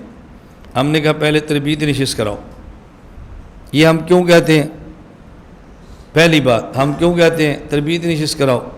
اس کی وجہ غیر مقلد نے اپنے بندوں کو بات سمجھائی ہے کہ ہم نماز میں رفع دین نہیں کرتے، اس پر صحیح بخاری میں ہماری 5 حدیثیں ہیں، اور یہ حنفی ہم رفع دین کرتے ہیں، ہماری اس میں بخاری شریف میں 5 حدیثیں ہیں، اور یہ جو حنفی نماز میں رفع دین نہیں کرتے ان کی بخاری شریف میں ایک بھی حدیث نہیں ہے، باقی حدیثیں ہیں وہ ضعیف ہیں۔ اس نے سمجھا لیا، ہم نے نہیں سمجھایا، اب مناظرہ شروع ہو گیا۔ مناظرے میں جو 10 بندے ان کی طرف سے آئیں گے ان نے بات سمجھی ہوئی ہے، تیاری کی ہے، اور جو ہمارے 10 آئیں گے ان نے بات سمجھی نہیں ہے، مسئلے کی نوعیت کا ہی نہیں پتہ، دلیل کی حیثیت کا ہی نہیں پتہ، ہماری گفتگو ہوگی۔ ہمارا مناظر 100 حدیثیں پڑھ دے گا رفع دین نہ کرنے پر، ہمارے سارے لوگ کہیں گے کہ ہمارے مناظر نے 100 حدیثیں پیش کی ہیں رفع دین نہ کرو، لیکن یہ ماننا پڑے گا کہ بخاری کی ایک بھی پیش نہیں کی۔ یہ ہمارے بندوں کا ذہن بنا ہوا ہے نا، یعنی ہم 100 حدیثیں پیش کر کے بھی اپنے بندوں کا ذہن نہیں سیٹ کر سکیں گے، نہیں یار بخاری کی ایک بھی نہیں پیش کی۔ ہم کہتے ہیں پہلے تربیتی نشست کراؤ، 10 15 50 100 بندے بٹھاؤ، اب میں آ گیا ہوں یا کوئی اور ساتھی میری جگہ پہ آ گیا، ہم بات سمجھائیں گے۔ بھائی یہ سمجھو کہ رسول اکرم صلی اللہ علیہ وسلم رکوع جاتے، رکوع سے اٹھتے، تیسری رکعت سے اٹھتے تو آپ رفع الیدین کرتے تھے۔ یہ ہم بھی کہتے ہیں، غیر مقلد بھی کہتے ہیں۔ اختلاف کیا ہے؟ ہم کہتے ہیں کہ اللہ کے نبی نے بعد میں چھوڑ دیا تھا، اور غیر مقلد کہتے ہیں کہ اللہ کے نبی نے نہیں چھوڑا تھا بلکہ ہمیشہ کرتے تھے۔ اب دیکھو بعض احادیث کی کتابیں ایسی ہیں کہ جہاں یہ لکھا ہے کہ رسول اللہ صلی اللہ علیہ وسلم ان مقامات میں رفع دین کرتے تھے، لیکن وہاں یہ نہیں لکھا کہ ہمیشہ کرتے تھے۔ لہذا جہاں لکھا ہے نا کرتے تھے، وہ ہماری بھی دلیل ہے، ان کی بھی دلیل ہے۔ اب دلیلوں میں اختلاف کہاں سے ہونا ہے؟ جہاں وہ پیش کریں گے نا ہمیشہ کرتے تھے، وہ ان کی دلیل ہوگی، ہماری نہیں ہوگی، اور جب ہم پیش کریں گے نا آپ نے چھوڑ دیا تھا، وہ دلیل ہماری ہوگی، ان کی نہیں ہوگی۔ اب جو دلیلوں کی ضرورت ہے وہ یہ کہ ہمیشہ کرتے تھے وہ پیش کریں، اور چھوڑ دیا تھا ہم پیش کریں۔ اور ہمیشہ پیش کرنے کی دلیل دیکھو بخاری، مسلم، ترمذی، نسائی، ابو داؤد، ابن ماجہ تو کجا کسی بھی حدیث میں نہیں ہے، اس دھوکے میں نہیں آنا۔ اور حضور کرتے تھے آپ نے چھوڑ دیا تھا، یہ حدیث ترمذی میں بھی ہے، نسائی میں بھی ہے، اخبار فقہا میں بھی ہے، تحاوی میں ہے، مصنف ابن ابی شیبہ میں ہے، فلاں فلاں میں ہے، ہم ان کو حدیثیں پیش کریں گے۔ ذہن بن گیا، مناظرہ شروع ہو گیا۔ اگلا مرحلہ کیا تھا؟ ابھی اس کو چھوڑ دے، میں صرف سمجھا رہا ہوں۔ مناظرہ شروع ہو گیا، غیر مقلد عالم کھڑا ہوتا ہے، اللہ کے نبی سجدے میں جاتے رکوع میں جاتے رفع دین کرتے، رکوع سے اٹھتے رفع دین کرتے، تیسری رکعت میں کھڑے ہوتے رفع دین کرتے، یہ حدیث بخاری میں ہے۔ ہمارے لوگ متاثر ہوں گے؟ وہ ہنسیں گے، وہ اس مولوی کو دیکھ کر ہنسیں گے، اور یہ چڑھے گا کہ میں بخاری پڑھو، یہ ہنس رہے ہیں۔ جب یہ مولوی صاحب بیٹھے گئے نا، ہم نہیں بولیں کہ ہمارے لوگ کہیں گے مولوی صاحب حضور نے ہمیشہ کیا تھا، یہ ہے بخاری میں، تو تیری دلیل کیسے ہے؟ کیوں جھوٹ بولتا ہے بخاری میں؟ اب دیکھو مناظرہ آسان ہوا کہ نہیں؟ تو میں مناظرے سے انکار کر رہا تھا؟ نہیں، میں کہہ رہا تھا جس مسئلے پر مناظرہ ہے اس پہ تربیتی نشست کرا لو۔ ہم آپ سے کرایہ نہیں مانگ رہے، ہم آپ سے کھانا نہیں مانگ رہے، ہم آپ سے اشتہار نہیں مانگ رہے، ہم آپ سے دعوت نامہ نہیں بنا رہے۔ ہم کہہ رہے ہیں مناظرے سے پہلے کم از کم جتنے بندوں کو مناظرے میں بٹھانا ہے نا، ان کی ہمیں تربیت کا موقع دے دو۔ نہیں جی مناظرے کی تاریخ دو، یار ہم نہیں انکار کر رہے، نا مناظرے کی تاریخ دو۔ ہم نہیں دیتے تو ہمارے خلاف ہو جاتے ہیں کہ جی مولانا الیاس گھمن صاحب مناظرہ نہیں کرتے، مولانا صاحب دوڑ گئے، مولانا صاحب آتے ہی نہیں، ہم نے رکھا تھا جواب دے دیا تھا۔ میں نے کہا میں کب جواب دے رہا ہوں، میں کب جواب دے رہا ہوں؟ بھائی میں کہتا ہوں پہلے اس موضوع پہ تربیتی نشست۔ سمجھ آ گئی ہے بات؟ آپ بولو آ گئی ہے؟ مناظرہ کرانا ہے جی حیات النبی پہ صلی اللہ علیہ وسلم۔ ہم نے کہا وہ کیا کہتے ہیں؟ وہ کہتے ہیں قرآن میں ایک آیت بھی نہیں جس سے ثابت ہو کہ حضور پاک قبر میں زندہ ہیں۔ انہیں تربیت کر لی ہے نا؟ بھئی نبی زندہ ہے، قرآن پیش کرو نا۔ تمہارے پاس قرآن نہیں ہے، کبھی حدیثیں پیش کریں گے قرآن کے خلاف، کبھی حدیثیں پیش کریں گے ضعیف، کبھی حدیثیں پیش کریں گے موضوع، کبھی بزرگوں کے اقوال پیش کریں گے۔ قرآن پیش کرو نا، یہ ان نے ذہن بنا لیا نا۔ میں کہتا ہوں پہلے تربیتی نشست، نہیں مناظرہ، بھائی پہلے تربیتی نشست، نہیں مناظرہ۔ اب تربیتی نشست کے بغیر مناظرہ ہوگا۔ میں قرآن کریم کی آیت پڑھوں گا تو آیت کے لفظوں میں تو نہیں لکھا نا کہ نبی قبر میں زندہ ہے، بات سمجھ آ رہی؟ لفظوں میں تو نہیں ہے نا، آیات ہیں، استدلال ہے، احادیث میں نص ہے، اجماع ہے، سب دلائل۔ ہم بیسیوں دلائل پیش کر لیں گے نا، ہمارے اپنے ساتھی کہیں گے بھائی مولانا گھمر صاحب نے حدیثاں تو بہت پڑھی ہیں، تفسیریں بہت پیش کی ہیں، قرآن پیش نہیں کیا، یہ ماننا پڑے گا۔ ذہن بن گیا نا؟ میں نے کہا نہیں، پہلے تربیتی نشست۔ کیوں جی؟ کیوں جی؟ اب ہم بچوں کو سمجھاتے ہیں، دیکھو بیٹا بات سمجھو، اختلاف کیا ہے؟ اختلاف کیا ہے؟ مسئلہ یہ ہے کہ حضور صلی اللہ علیہ وسلم فوت ہو گئے ہیں، حضور صلی اللہ علیہ وسلم فوت ہو گئے ہیں، یہ قرآن میں نہیں ہے، یہ قرآن کریم میں یہ تو ہے انک میتن، آپ پر موت آنی ہے۔ قرآن میں یہ نہیں ہے کہ آپ پر موت آ گئی ہے، قرآن میں موت کی خبر دی ہے، موت کا وقوع نہیں بتایا۔ کل نفس ذائقۃ الموت، قرآن میں یہ ہے کہ ہر نفس مرے گا، لیکن یہ نہیں کہ ہر نفس مر گیا ہے۔ کل من علیہ فان، ہر چیز فنا ہوگی، مگر یہ نہیں ہے کہ فنا ہو گئی ہے۔ سمجھ آ رہی ہے بات؟ یہ بات سمجھا لی نا؟ اچھا تو حضور پر موت آئی، یہ کہاں لکھا ہے؟ دیکھو بیٹا، اگر موت نہ آتی صحابہ کیوں دفن کرتے؟ موت نہ آتی جنازہ کیوں ہوتا؟ جو جنازہ صرف درود پاک پڑھنا تھا، جس نوعیت کا بھی تھا تو صحیح نا۔ اگر حضور دنیا سے نہ جاتے، صدیق اکبر خلیفہ کیوں بنتے؟ اب بیٹا بات سمجھو، حضور پر موت آئی ہے، لیکن اس پہ دلیل قرآن نہیں ہے، اس پہ دلیل صحابہ کا اجماع ہے۔ یہ بات آپ کو سمجھ آ گئی؟ تو نبی کی موت کی خبر ہے، یہ لکھا ہے قرآن میں، نبی پر موت واقع ہوئی ہے، یہ قرآن میں نہیں ہے، اس پر صحابہ کا اجماع ہے۔ اب اگلا مسئلہ کیا ہے کہ نبی پاک قبر میں زندہ ہیں یا زندہ نہیں؟ تو ہم کہتے ہیں نبی پر موت آئی ہے، یہ قرآن میں نہیں ہے، اور موت کے بعد قبر میں زندہ ہیں، اس کا قرآن میں ہونا ضروری نہیں ہے۔ تو جو صحابہ کہتے تھے موت آ گئی ہے، انہی صحابہ سے پوچھو کہ وہ کیا کہتے ہیں، قبر میں زندہ ہیں کہ نہیں؟ تو جنہوں نے حضور کی موت بتائی ہے، حیات بھی وہی بتائیں گے نا۔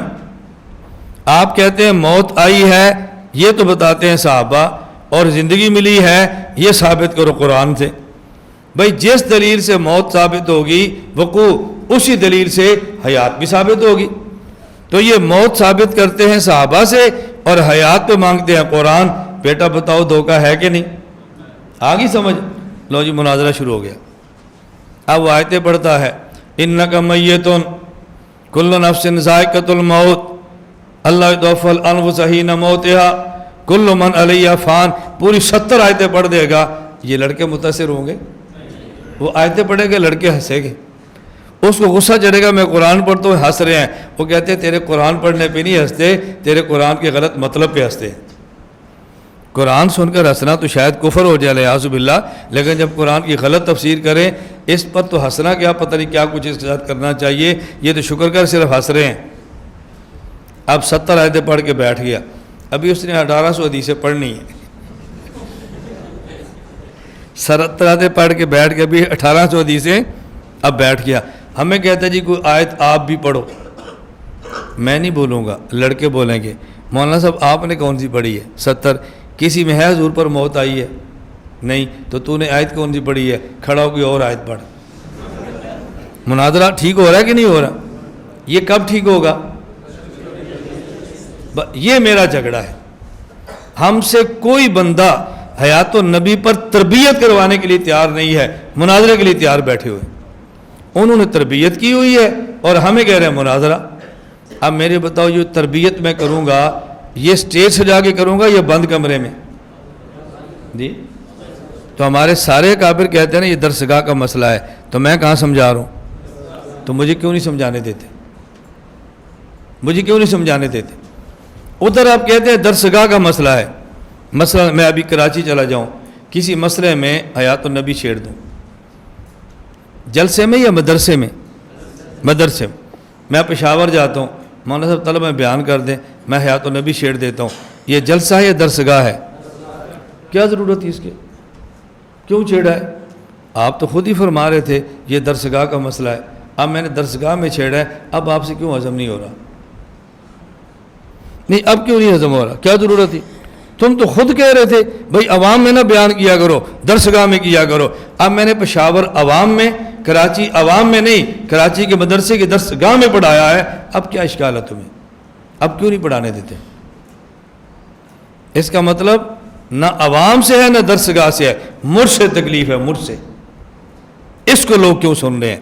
یہ مسئلہ سمجھ کیوں آ رہا ہے؟ یہ سمجھ جائیں گے تو اس کو کچھ شاید کچھ نہ کچھ مان لیں. اس پہ تبصرے کرو. تو ہم کیا کہتے ہیں؟ پہلے بولو، اس کے بعد. یہ جلسہ کیوں کہتے ہیں؟ جلسہ کیوں؟ ہم نے کہا نمبر 1 تربیتی نشست وہ ہو گئی، اب بھائی جلسہ رکھو. جلسہ ہم کیوں رکھتے ہیں؟ اب تو اللہ کا شکر ہے ہمیں عوام نے سن لیا ہے، اب تو مناظروں کے چیلنج بھی ختم ہو گئے ہیں. یہ اس وقت کی بات ہے جب ہمیں عوام نے نہیں سنا تھا، ہم نئے عوام میں آئے، نئے تو چیلنج بازیاں ہوگی، کیوں نہیں آ رہا؟ میں نے کہا ذرا ابھی عوام کو سن لینے دو. یہ ہم کیوں کہتے ہیں؟ ایک مخالف آیا، ایک حدیث صحیح پیش کر دو جس میں رفع دین نہ ہو، گاڑی کی چابی لو، نئی گاڑی لو. ایجنسیوں کا ہم ہیں، گاڑیاں تمہارے پاس ہیں، نئی گاڑی لو. ایجنسیاں تو میں وہاں تو گڈیاں اسٹیج تے تسی دے پھر دے لو جی نئی گاڑی لو، یہ فلانا ٹکٹ لو. چیلنج ہو رہا ہے کہ نہیں ہو رہا؟ لوگ سمجھتے ہیں بہت دلائل ہیں. اتنی طاقت سے جو چیلنج ہو رہا ہے، میں مسلک بدل دوں گا. لوگ سمجھتے ہیں بہت بڑا عالم ہے. اب جن نے ہمیں نہیں سنا، آپ وہ چیلنج دے کر گیا مناظرے کا. لوگ کہتے ہیں جی مناظرہ کراؤ، آپ کہتے ہیں ہم مولانا الیاس گومن کو بلا لیتے ہیں، ہم جی مولانا آتے معاویہ کو بلا لیتے ہیں، ہم جی فلاں کو بلا لیتے ہیں. چیلنج کیا تھا نا، کس کا؟ مناظرے کا. کس میں؟ جلسے میں. لوگ کہتے ہیں مناظرہ، میں نے آپ سے کیا کہا؟ نہیں بھائی جلسہ. اب جب میں کیوں کہہ رہا ہوں؟ جب اس نے چیلنج کیا مناظرے کا، آپ لوگوں کہنے پہ مناظرہ کرانا چاہتے ہیں، مناظرے پر برا لیں مجھے. لوگوں نے وہ خطیب سنا ہے، مجھے سنا نہیں ہے. لوگ آپ کہتے ہیں جی ہم نے تاریخ لے لی ہے. کس سے؟ مولانا محمد الیاس گومن سے. لوگ پوچھیں گے مولوی صاحب مروان نہ دینا، مولانا صاحب مروان نہ دینا وہ بہت بڑا مولوی ہے، وہ شیر ہے، ان کا شیر پنجاب ہے، وہ شیر ہے، بہت طاقتور ہے. مولوی صاحب خیال کرنا. اب ہمارے جانے پر مناظرہ شروع ہونے تک بھی لوگ ڈرتے رہ گئے، پتہ نہیں کیا ہوگا، پتہ نہیں کیا ہوگا. میں کہتا ہوں پہلے جلسہ کراؤ، پہلے کراؤ. وہ جو روپ بنا ہوا تھا نا شیر پنجاب ہے، ذرا جلسہ کراؤ. جب ہمارا جلسہ ہوتا ہے نا تو ہم بولتے ہیں گن گرج سے. اس گن گرج میں وہ شیر ایسے دبتا ہے جیسے شیر ببر پر شیر دبتے ہیں، جیسے شیر پاکستان پر شیر پنجاب کی بس ہو جاتی ہے، وہ ایسے دب جاتے ہیں. جب ایک گن گرج سے جلسہ ہوتا ہے نا، لوگ خود کہتے ہیں یار مولانا گومن صاحب کی تاریخ لو، یار مناظرے کے لیے مولانا صاحب کو بلاؤ، مولانا صاحب کو بلاؤ. اب جب ہم نے جانا ہے نا تو لوگوں نے کہنا آیا شیر آیا شیر آیا. یہ ہلچل مچ گئی کہ نہیں؟ ہوگا مناظرہ، ہر شے خس و خشاک کی طرح بہہ گئی. مقصد مناظرہ تھا یا مقصد بات سمجھانی تھی؟ سمجھ آ گئی. لوگ پاؤں پہ کھڑے ہو گئے، فتنے سے جان چھوٹ گئی. بس اس لیے ہم کہتے ہیں پہلے، اس کے بعد پہلے تربیتی نشست، پھر آپ کا جلسہ، اور جلسے کے بعد مجھے اللہ کی ذات پہ پورا یقین ہے یہ ترتیب بنا لیں یا مناظرہ ہوگا ہی نہیں. اگر مناظرہ ہوگی بھی تو پلہ آپ کا باری ہوگا، چونکہ آپ نے بندے تیار کر لیے. اب یہ ہماری ترتیب آپ تو سن رہے ہیں نا، آپ کے بزرگ تو نہیں سن رہے. سمجھ آ رہی؟ بزرگ سے مراد اساتذہ نہیں ہے، بزرگ سے مراد جن نے آپ کی ذہن سازی کرنی ہے. آپ سن رہے ہیں، وہ تو نہیں سن رہے نا. ان کا ذہن کیا ہے؟ مناظرے کرتا ہے، پھڈے ڈالتا ہے، فضا خراب کر دی ہے، ملک میں آگ لگا دی ہے۔ میں نے کہا ہمارے ہاں لگی نہیں، تمہارے ہاں کیسے لگ گئی ہے؟ بھئی یہاں لگے گی تو آگے آگ جائے گی نا، جب یہاں نہیں لگی تمہارے پاس کیسے لگ جائے گی؟ بس بچو بچو بچو۔ اللہ ہمیں بات سمجھنے کی توفیق دے۔ اب سمجھ آ گئی مناظرے کی ترتیب؟ پہلے پھر میرا کراچی کا 2 دن کا دورہ تھا۔ ایک مدرسے والے نے میرا بیان رکھا۔ اب اس بیان میں نے کیا 40 منٹ یا 45 منٹ طلبہ میں بیان سے فارغ ہو گئے۔ اب بیٹھے ہیں کمرے میں سادہ سے چائے پینے کے لیے۔ جو مدرسے کے سادہ تھے وہ بھی بیٹھے، ان میں سے کچھ بیان میں تھے، کچھ بیان میں نہیں آئے، بیان کے بعد آئے۔ جو قریب مدارس تھے وہ بھی آئے۔ اب اساتذہ کافی تعداد میں بیٹھ گئے۔ جب بھائی چائے سے پیو، کوئی بات پوچھنی ہے پیچھو۔ اب ایک استاد نے سوال کیا حیات النبی کے بارے میں صلی اللہ علیہ وسلم۔ میں نے ان سے کہا مولانا میں آپ سے 2-3 باتیں پوچھتا ہوں، جواب بعد میں دوں گا۔ پہلے یہ بتائیں کہ میں نے طلبہ میں جو پونا گھنٹہ بیان کیا، میرا عنوان حیات ممات تھا یا میرا عنوان تقلید ترک تقلید تھا؟ کیا جی تقلید ترک تقلید؟ تو میں نے کہا جو میں نے مسئلہ پڑھایا ہے اس پر آپ سوال کیوں نہیں کر رہے، جو نہیں پڑھایا اس پہ کیوں کر رہے ہیں؟ ایک یہ سمجھ آ گئی بات؟ میں نے کہا نمبر 2، میں اس وقت کراچی بیٹھا ہوں یا سرگودا؟ مجھے کہتے ہیں سرگودا نہ کراچی۔ تو میں نے کہا آپ جو سوال کر رہے ہیں حیات ممات کا، کراچی میں بیٹھ کے یا سرگودا بیٹھ کے؟ کہا جی کراچی میں۔ تو میں نے کہا یہ مسئلہ سرگودے کا ہے، کراچی میں سوال کیوں ہو رہے ہیں؟ آپ کہتے ہیں سرگودے والے نے طوفان کھڑا کیا ہوا ہے تو سوال آپ کر رہے ہیں، اس کا مطلب مسئلہ کراچی کا ہے۔ بھئی میں نے ایک مسئلہ بیان ہی نہیں کیا، میں اس پہ بات ہی نہیں کر رہا۔ آپ نے ایک سوال کیا وہ بھی حیات ممات کا، اور وہ بھی کراچی میں بیٹھ کے، وہ بھی مدرسے میں بیٹھ کے۔ اب میں نے کہا جب میں تیسری بات آپ سے پوچھتا ہوں، یہ جو اساتذہ سارے بیٹھے ہیں، ان اساتذہ میں سے کتنے ہیں جنہوں نے میرا بیان سنا ہے، اور کتنے ہیں جو اس چائے کے اندر آئے ہیں؟ اب مثلا اگر ہیں 30، اس 30 میں سے 6 وہ ہیں جو بیان میں تھے، اور باقی 24 وہ ہیں جو چائے میں تھے۔ اب ان 30 نے میرا بیان نہیں سنا، ان نے سننا سوال جو آپ کے نیچے سے۔ جب یہ واپس مدارس میں جائیں گے تو وہاں کوئی کہے گا مولانا الیاس گھمر صاحب کراچی آئے ہیں، اپنے مدرسے میں نہ بلائے۔ نہ ان کو نہیں بلانا، وہ حیات ممات چھیڑتے ہیں، ان کو نہیں بلانا، ہمارے مدرسے کی فضا خراب ہوگی۔ اب بتاؤ یہ بیان میں آئے تھے؟ جی وہ تو سنا ہی نہیں۔ آئے ہیں کس میں؟ چائے پر، چائے کے لیے، سوال و جواب کے لیے۔ میں تو بیٹھوں چائے کے لیے، یہ کر رہے ہیں سوال کون سے؟ اب حیات ممات کا مسئلہ تم 24 مولویوں نے چھیڑا ہوا ہے، اور بدنام مجھے کر رہے ہو کہ مولانا کو مدرسے میں نہیں لانا، یہ حیات ممات چھیڑتا ہے۔ میں نے پونا گھنٹہ بیان کیا تو حیات ممات کو نہیں چھیڑا۔ تم تھوڑی دیر چائے کے لیے بیٹھے تو حیات ممات کو چھیڑا۔ اس کا مطلب میں پونا گھنٹہ برداشت کر سکتا ہوں، تم سے پونا منٹ بھی برداشت نہیں ہوتا۔ اور میں سخت ہوں، تم بڑے معتدل ہو۔ مسئلہ تم پوچھ رہے ہو، جواب میں دے رہا ہوں۔ کراچی میں بدنام بھی میں نے ہونا ہے، یہ مسئلے چھیڑتا ہے۔ کچھ بات آپ کو سمجھ آ گئی ہے؟ میں نے بہت مختصر سی بات کی ہے، اور چٹیں باقی ہیں۔ مجھے اب آپ بتائیں یہ جتنی چٹیں آ رہی ہیں، میں نے آپ کو آج 11واں دن ہے، میں نے اگر 11 دن یا 10 دن سبق پڑھایا ہے تو میں آپ کو 10 دن حیات النبی پڑھاتا رہا ہوں صلی اللہ۔ حیات النبی بھی پڑھایا ہے لیکن میں حیات النبی ہی پڑھاتا رہا ہوں، اور تمہاری چٹیں ہر دوسری چٹ حیات النبی ہے، آگے پھر آ رہی ہے، ہر دوسری چٹ حیات النبی ہے۔ آپ سرگودا رہتے ہیں کہ اور شہروں میں رہتے ہیں؟ تو چھوڑ دو نا اس مسئلے کو۔ اس کا مطلب یہ ٹینشن تمہاری ہے اور بدنام ہمیں کرتے ہو، مریض تم ہو اور پریشان ہمیں کرتے ہو۔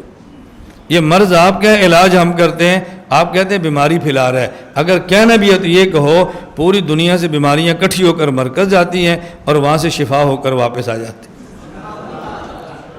تو ہم بیماری پھیلا رہے ہیں یا بیماریوں کی دوائیاں پھیلا رہے ہیں؟ استاد محترم شیخ القرآن مولانا غلام اللہ خان رحمۃ اللہ علیہ عقیدہ حیات النبی صلی اللہ علیہ وسلم کے قائل تھے یا نہیں؟ مہربانی فرما کر وضاحت فرمائیں، بندہ الجھن کا شکار ہے۔ دیکھو سوانح شیخ القرآن رسالہ تعلیم القرآن پنڈی سے چھپا ہے، حضرت شیخ القرآن مولانا غلام اللہ رحمۃ اللہ علیہ اس پر دستخط ہیں، عقیدہ حیات النبی پر حضرت کے دستخط ہیں، میرے دستخط نہیں ہیں، حضرت کے دستخط ہیں، میرے نہیں ہیں، حضرت کے ہیں۔ بات سمجھ آ رہی؟ قاری طیب صاحب نے تحریر لکھی ہے، مولانا غلام اللہ خان دستخط فرمائے۔ لوگ کہتے ہیں نہیں جی وہ عقیدہ نہیں تھا، اوپر سے کیے تھے۔ میں کہتا ہوں جو عقیدہ تھا وہی اوپر لکھا تھا، تو میں شیخ کو موحد کہہ رہا ہوں، تم شیخ کو منافق کہہ رہے ہو، تو شیخ سے عقیدہ تمہیں ہے یا مجھے ہے؟ میں کہتا ہوں جو دل میں تھا وہی لکھا ہے، موحد تھے۔ آپ کہتے ہیں نہیں دل میں اور تھا، اوپر سے لکھا ہے تاکہ فتنہ ٹلے، یہ تو منافقت ہے۔ تو میں حضرت شیخ کے حق میں ہوں یا مخالفین میں ہوں؟ بس بدنام کیا ہوا ہے جی، شیخ کے بارے میں بولتا ہے۔ گجرانوالہ کا جلسہ ہوا اور ماسٹر مین اللہ معاف فرمائے۔ جب مقابلے پر میں نے جلسہ کیا تو میں نے اس میں کہا کہ دیکھو مولانا محمد امین اکاڑوی کہا کرو، ماسٹر امین اکاڑوی کہنا مناسب نہیں ہے۔ اگر آپ یوں کہو گے تو شیخ القرآن مولانا غلام اللہ خان صاحب اٹک سے پنڈی اسکول ماسٹر بن کے آئے تھے، تعلیم القرآن بعد میں بنا تھا، پہلے ماسٹر تھے۔ اگر میں ماسٹر غلام اللہ کہوں گا تو میں تکلیف ہوگی، جب میں مولانا غلام اللہ خان کہتا ہوں تو مولانا امین اکاڑوی صاحب کیوں نہیں کہتے؟ حضرت عالم بھی تھے، اسکول ٹیچر بھی تھے، مولانا غلام اللہ خان صاحب عالم بھی تھے، اسکول ٹیچر بھی تھے۔ ایسی باتیں نہیں کہتے، اس سے فضا خراب ہوتی ہے۔ اب بتاؤ میں مولانا غلام اللہ خان صاحب کو ماسٹر کہہ رہا ہوں یا یہ سمجھا رہا ہوں کہ مولانا امین کو ماسٹر نہ کہا کرو؟ نہیں، میں کیا کہہ رہا ہوں؟ دونوں کو ماسٹر کہو، یہ زور دے رہا ہوں، یا کسی ایک کو بھی نہ کہو؟ میں کہتا ہوں دونوں کو، مولانا کو اس میں عزت احترام ہے۔ اب پورے ملک میں پروپیگنڈا کی ہے جی، ماسٹر کہتا ہے، ماسٹر کہتا ہے، ماسٹر کہتا ہے۔ میں نے کہا تمہیں تو پروپیگنڈا نہیں کرنا چاہیے تھا، تم کیوں کہتے ہو؟ پھر میں نے باقاعدہ اشتہارات پیش کیے جو ہمارے پاس ریکارڈ میں موجود ہیں۔ قاضی عصمت اللہ صاحب جمعیت اشاعت و توحید و سنہ پنجاب کے امیر، جب ان نے مولانا امین صاحب بلایا، میں نے کہا اشتہار دیکھو، استاد المناظرین، اتنے بڑے القاب دیے ان کو۔ میں نے کہا کیوں دیے؟ جب غیر مقلدین کے خلاف تھے تو تم القاب دے رہے ہو، اور جب تمہارے خلاف تقریر کی ہے تو القاب سے فوراً نیچے تم نے ماسٹر لکھ دیا، یہ طریقہ مناسب نہیں ہے۔ کچھ لوگ یہ اشکال پیش کرتے ہیں کہ مولانا اشرف علی تھانوی رحمۃ اللہ علیہ نے، آپ دیکھو میں آپ سے پوچھتا ہوں ایمان کے ساتھ بتاؤ، آپ کو یہاں آئے آج 11واں دن ہے، آپ نے ایک مرتبہ میری زبان سے منکرین حیات النبی کسی عالم کا آپ نے نام سنے؟ بے ادبی تو بہت دور کی بات ہے نا، نام سنے؟ غیر مقلد علماء کا آپ نے نام سنے؟ بولو۔ مولانا احمد رضا خان کے متبعین میں سے کسی عالم کا نام سنے؟ کسی اور کا نام سنو۔ بھئی ہم تو دوسرے فرقے کے علماء کا نام بھی نہیں لے رہے، چاہے جائے کہ ان کی بے ادبی اور گستاخی کریں۔ ہم تو یوں اعتدال کے ساتھ کام کرتے ہیں، ہمیں اس سے غرض نہیں ہے، ہمیں کہ اپنا مسلک سمجھو، اپنا عقیدہ سمجھو۔ اور میں یہ بات بارہا کہتا ہوں، دوسرے مسلک کے علماء کی پگڑیاں اچھالنا یہ فرقہ واریت ہے، اپنے مسلک کے اکابرین کی پگڑیوں کو سنبھالنا یہ غیرت ہے۔ ہم فرقہ واریت نہیں پھیلاتے، ہاں البتہ غیرت ضرور کرتے، غیرت ضرور کرتے۔